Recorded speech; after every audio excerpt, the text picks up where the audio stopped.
i'tanau bitadhirin nufus minal khaba'is al-batinah wa min amradil qulub kal kibri wal hasad wa ajabu alal mukallaf hifdzu qalbih wa jawarihi mimma yakrahu liqali ta'ala yauma la yanfa'u mal wala banun illa man atallahu biqalbin salim. Ini masih menjelaskan tentang nubuat kismul awal dari kitab Tanwirul Qulub, yaitu tentang masalah etekad. Kemarin kita wajib menekadkan bahwa generasi terbaik umat manusia adalah masa Nabi, lalu sesudahnya dan tidak akan lewat tiap hari tiap tahun kecuali hari itu lebih jelek daripada yang kemarin.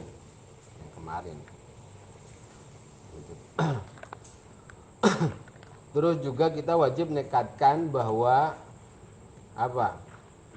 a'immatul din itu adalah udul.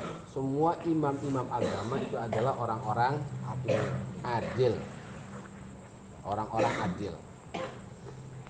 Jadi karena kita harus tekankan itu, barang siapa yang bertaklid kepada salah satu imam maka dia akan selamat. Kalau dia tidak bertaklid maka dia akan hancur. Lah, dalam hal ini kan rukun agama ada 3. Ada iman, Islam, ihsan. Lah, masalah keimanan itu berpegang kepada 2 imam yang ada tadi, yaitu Abu Hasan Asy'ari dengan Abu Mansur Al-Maturidi. Ya gampangnya yang itunya, orang yang bermadhab dengan salah satunya menekatkan ada sifat wujud, idam, baqo, mukhalafat hawadisi, qiyam sampai 20. Oh, berarti dia madhab Ahlussunnah wal Jamaah, madhab Abu Hasan Al-Asy'ari. Wah, tidak ada itu sifat 20 itu. Lah, itu ya berarti bukan golongan kita. Tidak ada wujud, tidak baku mukhalafatul hawadisi, kisah Allah itu cuma 20, tidak ada itu. Sifat wajibnya 20 tidak ada, kurang hadisnya, itu bukan golongan kita. Gitu. Berarti dia mencoba memahami Al-Qur'an dan hadis secara mandiri. Dan itu akan sesat dan menyesatkan yang kemarin itu. Terus itu masalah tauhid. Nah, ada masalah fikih, a'immatud-din. Ya, masalah fikih ada 4, yaitu Imam Abu Hanifah, Imam Malik, Imam Syafi'i, Imam Ahmad bin Hanbal. Itu harus kita ikuti salah satunya. Jadi ada orang yang mengatakan saya tidak taklid kepada yang 4 itu. Ana a'malu bil kitab was sunnah. Saya langsung mengamalkan Quran dan hadis. Mudaiyan fahmal ahkam. Saya mampu memahami Quran hadis itu. Maka kita jangan taslim, jangan menerima. Dan 2 mukhti, ucapan tersebut adalah suatu kesalahan. Dolun mudillun. Dia sesat dan menyesatkan. Siyama fi hada zaman, terutama di zaman akhir ini. Nah, terus yang ketiga yaitu tentang masalah ihsan. Rukun agama itu yang ketiga adalah ihsan, berarti tentang tasawuf.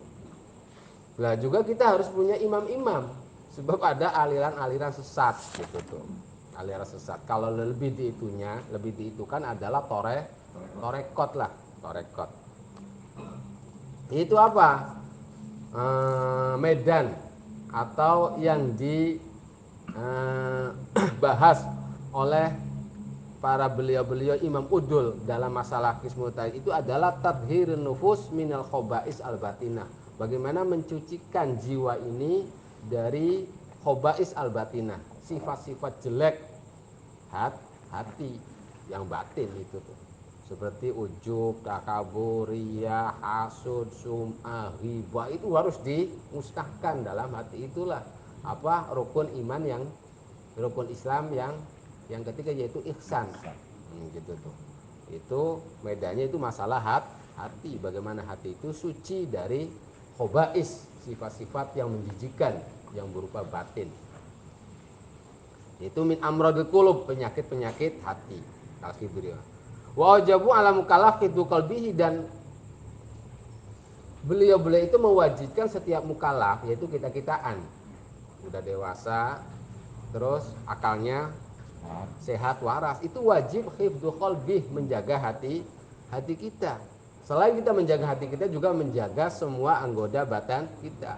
Dijaga dari apa? Mimma yakrahuhu, dari semua hal yang dibenci oleh Allah. Sebab firman Allah, yauma la yanfa'u malu wala banun illa man atallah biqalbin salim.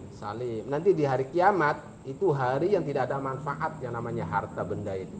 Tidak ada manfaat yang namanya anak itu, kecuali yang dia mampu datang menemui Allah dengan qalbin salim. Jadi qalbu, ada qalbun yang mati, ada hati yang apa? Yang sakit, ada hati yang soheh, ada yang hati yang salim gitu tuh. Yang salim lah, yang paling tertinggi itu qalbin salim. Qalbin salim, dan kita berusahakan menemui Allah di qalbin salim. Bukan cuma sekedar sehat. Kalau sehat itu masih ada kemungkinan terkena afat gitu tuh. Kalau sehat itu masih ada terkena afat gitu. Tapi kalau salim, udah salimun minal afat gitu tuh. Jadi orang yang selamat itu orang yang dia menghadap Allah bi qalbin salim. Dan juga apa firman Allah, innasam awal basar wal fuad kullu ulaika kana anhumas ula.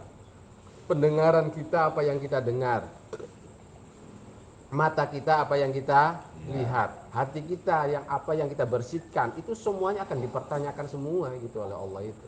Itu tuh tidak enak melempar pandangan kita, itu akan dipertanyakan. Kita mendengar sesuatu, itu akan dipertanyakan nanti, itu semuanya itu akan dipertanyakan. Lah ulama-ulama yang supaya menjaga pandangan kita, mata kita, kaki kita, hati kita, itu adalah ulama-ulama batin gitu tuh, yaitu ahli tasawuf. Siapa sih beliau-beliau itu? Seperti Syekh Tefur Abu Yazid Al-Bastami. Abu Yazid Al-Bastami itu generasi sebelum Imam Ghazali. Tefur Abu Yazid Al-Bastami. Terus Syekh Abdul Khaliq Al-Huzdawani. Itu Tariqah Naksabandiyah. Itu orang Bukhara. Orang Bukhara itu orang mana itu? Kalau sekarang tuh apa sih? Soviet apa? Bukhara itu.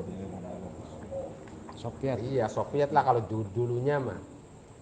Itu Tariqahnya Naksabandiyah Abdul Khaliq. Abdul Khaliq itu bapaknya namanya Abdul Jamil. Waktu beliau ngandung, ibunya istrinya ngandung, udah bertemu dengan Nabi Khidir.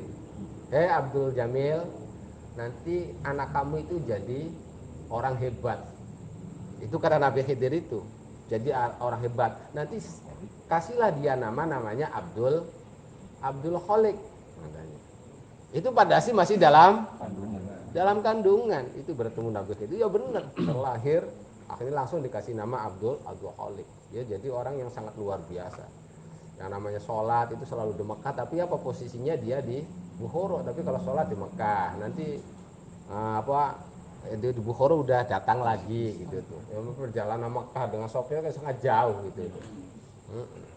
Terus yang namanya dia itu tuh ya bergurunya langsung waktu kecil juga udah bertemu dengan Nabi Khidir.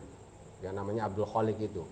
Terus dia Nabi Khidir diajarkan tarekot, suruh berguru kepada Syekh Yusuf Al-Hamdani.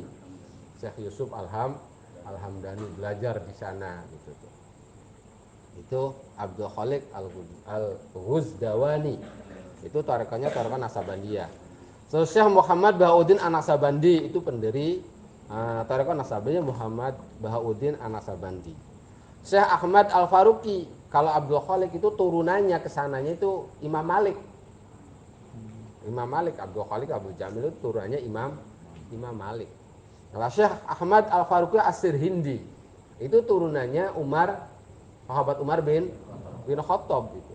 Itu juga seorang wali yang sangat luar biasa. Beliau mengatakan, yang sering saya katakan, saya telah dikasih ilmu oleh Allah, ternyata Al-Quran setiap hurufnya, setiap huruf Al-Quran itu mengandung 1000 keilmuan katanya, mengandung 1000 disiplin ilmu setiap huruf Al-Quran. Dan setiap satu ilmunya dari 1000 itu tuh kalau diterjuni itu dalamnya melebihi lautan, melebihi lautan. Tidak bakal selamat kalau tidak dapat pertolongan dari Allah. Itu satu huruf Al-Quran. Satu huruf Al-Quran itu mengandung 1000 disiplin ilmu. Lah, satu ilmunya dari 1000 itu bagaikan lautan. Gitu. Ya kita kan berapa ribu huruf dalam Al-Quran itu. Ya kalau menurut akal bagaimana? Alhamdulillah berapa huruf? Alhamdulillah aja berapa huruf itu? Alhamdulillah ada 5. Lah satu hurufnya ada 1000 ilmu. Berarti ada 5 huruf, berarti ada 5000 ilmu. Satu ilmunya 5000 itu bagaikan laut. Itu dari mana di ilmunya? Bagi orang yang tidak tahu. Tapi oleh Allah dikasih hal seperti itu kepada Syekh Ahmad Al-Faruqi Asir Hindi. Terus Syekh Junaid Al-Baghdadi, Abu Qasim Junaid Al-Baghdadi. Ya itu ya masih kecil juga udah berguru kepada pamannya yaitu Siri As-Sakti. Terus Hujjatul Islam Abi Hamid Muhammad Al-Ghazali, pengarang Ihya. As-Sahrawardi, As-Sahrawardi itu tuh. Itu yang punya kitab Al-Ma'arif. Ma'ruf Al-Karhi. Gitu tuh. Ma'ruf Al-Karhi. Itu pada sih Ma'ruf Al-Karhi itu waktu terlahir itu dia bapak ibunya orang Nasrani. Ma'ruf Al-Karhi itu orang Nasrani. Dia dimasukkan ke sekolah Nasrani. Tapi udah hatinya itu waktu suruh katakan Allah salisu salasa, dia tuh cuma mengatakannya ahad. Itu masih kecil, usia 7 tahunan. Suruh mengatakan Allah itu salah satu daripada 3. Trinitas lah, suruh mengatakan Trinitas, salah satu dari oknum, salah satu dari 3. Dia mengatakan ahad sampai dia dipukulin, dia oleh gurunya itu. Tetap aja ahad bilangnya itu. Nah, akhirnya dia kabur. Nah, terus kabur, akhirnya tanya orang tuanya kemana. Kejadian seperti itu. Akhirnya langsung orang tuanya itu, kalau ma'ruf datang, apapun agama yang dia anut, saya akan ikut, kata kedua orang tuanya itu. Ternyata udah berapa tahun datang, tok siapa? Ma'ruf datang, Ma'ruf. Terus kamu agamanya apa? Islam. Langsung orang tuanya itu masuk. Dan dia seorang wali yang sangat luar biasa, Ma'ruf Al-Karhi. Terus Sayyid Abdul Qadir Al-Jilani, dua adrabahum wa asufiyah, dan yang lain-lainnya lah, dan sebangsa-sebangsanya. Lah itu beliau itu adalah orang-orang yang kita mesti ikuti dalam hal ketasawufan, dalam masalah torekot gitu tuh. Harus kita ikuti. Watahu fi madu'ila min anna taqwa, yaitu dan pengikutnya yang mereka mendakwah untuk supaya takwa kepada Allah itu bukan cuma sekadar dohir saja, tapi dohiron wa batinan, sirron wajahron. Itu fardu. Kita takwa, kita sholat ya harus dohir batin. Kita sholat dohir batin, kita wudhu ya dohir batin, sirron wajahron. Semuanya itu. Dan itu suatu kefarduan gitu. Dan semuanya wa kullu ala hudan minallah, semuanya itu dapat petunjuk dari Allah. Kaimatul fikih, sebagaimana imam-imam fikih. Wa banu amrahum ala itiqad al-sunnah, dan mereka membangun semua ajarannya itu sesuai dengan itiqad al-sunnah wal jamaah wa fiqhul ulama al-mujtahidin, dan fikih. Dan semuanya itu bermadhab 4 semua. Syekh Abdul Qadir madhabnya pertama Imam Syafi'i, lalu diminta oleh Nabi supaya masuk kepada Ahmad bin Hanbal, Imam Hanbali. Ihya Imam Ghazali madhabnya Imam Syafi'i. Abdul Khaliq madhabnya Imam Maliki. Muhammad Barisamboni madhabnya Imam Maliki. Ahmad Al-Faruq Asy-Syirini madhabnya Imam. Itu semuanya bermadhab semua gitu, bermadhab 4 tadi. Jadi fakullu sufi faqih. Setiap sufi pasti faqih, ahli fikih. Sampai ada mengatakan katanya, wah mana katanya, apa Sunan Kalijaga itu tidak ada karyanya katanya, fikihnya mana? Apalagi Sunan Gunung Jati tidak ada karya kitabnya katanya, fikihnya mana katanya, ngajarnya ngajar itu sebenarnya kan tidak kondisi masyarakatnya. Sebenarnya yang namanya Sunan Gunung Jati itu semasa dengan apa Jalaluddin Asyuyuti itu semasa gitu. Tapi ya kalau di Arab ya memang Imam Jalaluddin Asyuyuti ya ngarang kitab karena memang waktu itu masyarakatnya udah berpendidikan. Tapi kalau di Indonesia zaman itu mah baca tulis juga udah gimana kalau ngarang kitab siapa yang mau bacanya? Nah, jadi pakainya langsung pengamalan. Kita harus yakini Wali Sanga itu adalah faqih, ahli fikih. Dan semuanya bermadhab Syafi'iyah. Wali Sanga itu semuanya bermadhab Syafi'iyah. Dan wa bidayatu thariqihim al-firad ilallah. Awal start toriknya para dalang menuju Allah semuanya itu bagaimana lari menuju Allah, lari dari segala sesuatu selain Allah menuju Allah. Itu awal bidayah. Selama kita pengen usul kepada Allah, tidak mau meninggalkan selain Allah, tidak bakalan usul. Kita kalau pengen usul, bro, bilangkan semuanya selain Allah itu. Jangan ada di hati selain Allah. Itu firor ilallah. Sebagaimana apa dalam Al-Quran, fafirru ilallah. Larilah kalian semua kepada Allah. Itu kita kalau pengen usul bahasa Al-Quran itu fafir berbeda dengan mencari rezeki. Kalau mau mencari rezeki bukan fafir apa? Kalau dalam itu berjalan. Wamsu fi manakibiha wa kulumir. Wamsu bacanya jalan. Kalau kita merkiriki jangan semangat, jalan nyantai saja kalau rezeki. Tapi kalau kita usul harus fafir, harus lari kencang sekencang-kencangnya. Itu Al-Quran itu beda. Ketaatan ada sabiku ilamal firah. Berarti sabiku musabakoh berarti ya pertengahan antara wamsu antara firu gitu. Kalau kita dalam beramal. Tapi kalau kita dalam mencari rezeki wamsu kita jalan. Tapi kalau kita menuju Allah harus lari kencang gitu. Sebab bahasanya fafiru ilallah gitu. Jangan kebalik. Mencari dunia fafiru lari, kalau menuju Allah santai. Aduh, keras malah sendirane.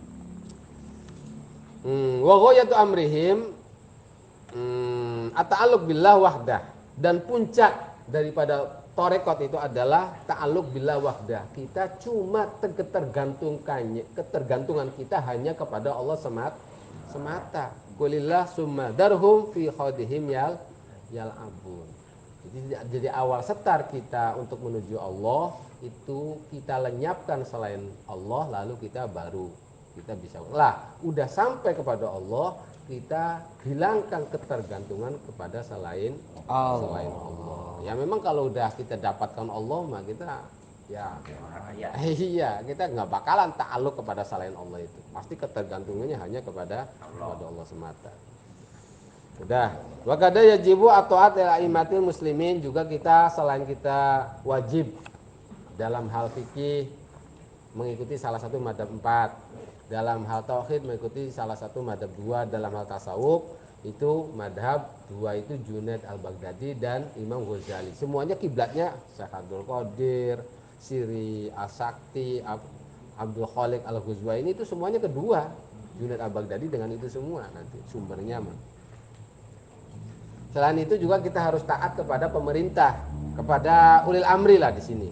Aimatul muslimin, imam-imamnya orang Islam. Fi ghairi maksiatiyah, selama pemerintah itu tidak menyuruh untuk bermaksiat kepada Allah. Dalilnya ati Allah wa ati Rasul wa ulil amri minkum lah. Wa ulil amri minkum itu ada sebagian ulama menafsiri adalah al ulama al amilun bi ilmihim, al amilun bil ma'ruf wa nahun an munkar. Artinya ulil amri itu bukan pemerintah, ada sebagian ulama. Artinya ulil amri itu adalah para ulama yang dia mengamalkan ilmunya dan selalu amar ma'ruf nahi munkar, itu adalah ulil amri. Ada lagi penafsiran sebagian dan ini yang terbanyak, ulil amri adalah umara'il haq, pemerintah-pemerintah yang benar. Artinya itu yang bukan hak itu ada yang batil. Artinya yang resmi lah, umara'ul haq, pemerintah yang resmi, yang al-amiluna bi amrillah wa amri sunnah, yang mengerjakan dengan perintah Allah dan perintah Rasulnya. Dan pemerintah tidak boleh kita taati bila mana di dalam perintahnya itu ada maksiat kepada Allah. Sebab sabda Nabi, la ta'ata li makhluk fi maksiatil khaliq. Tidak ada dikatakan ketaatan terhadap makhluk bila mana di dalamnya ada kemaksiatan terhadap khaliq Allah. Rawahu al-Imam Ahmad wal Hakim. Wa min hadil madah qaulu Umar bin Khattab. Lah, salah satu ulama yang menafsiru oleh amri adalah Umarul Haq, yaitu apa? Waktu sahabat Umar dilantik jadi khalifah, itu beliau berpidato, wa mandur aminkum fiyya wijajan, yakni mailan anil haq falyadkurni. Itu masuk ke mimbar sehabis sahabat Abu Bakar meninggal, semuanya membeat kepada sahabat Umar dan siap sedia. Pidato pertama sahabat Umar itu mengatakan, bila mana kalian melihat saya itu melenceng dari kebenaran, maka tolong saya ingatkan, jangan kalian saya biarkan dalam melenceng terhadap kebenaran. Akhirnya apa? Langsung berdiri. Menurut satu riwayat Bilal, menurut satu riwayat Salman Al-Farisi. Apa? Waktu kata sahabat Umar bin Khattab mengatakan seperti itu, kalau kalian melihat saya melenceng dari kebenaran dalam memerintah umat Islam, tolong kamu ingatkan saya. Nah, sahabat Bilal langsung berdiri, la ra'ayna fika wijajan laqawwamnaka bisuyufina. Tidak Umar, kalau saya lihat engkau melenceng dari kebenaran, justru saya luruskan dengan padang-padang saya. Itu malahan sahabat Bilal mengatakan seperti itu. Saya tidak akan ingatkan kamu, justru saya akan luruskan kamu dengan pedang ini. Saya akan luruskan gitu. Nah, itu kata-kata yang sangat itu sekali. Tapi apa sahabat Umar jawabnya? Alhamdulillah alladzi ja'ala hadil ummah man idara afiyya iwajan qawwamani bisa.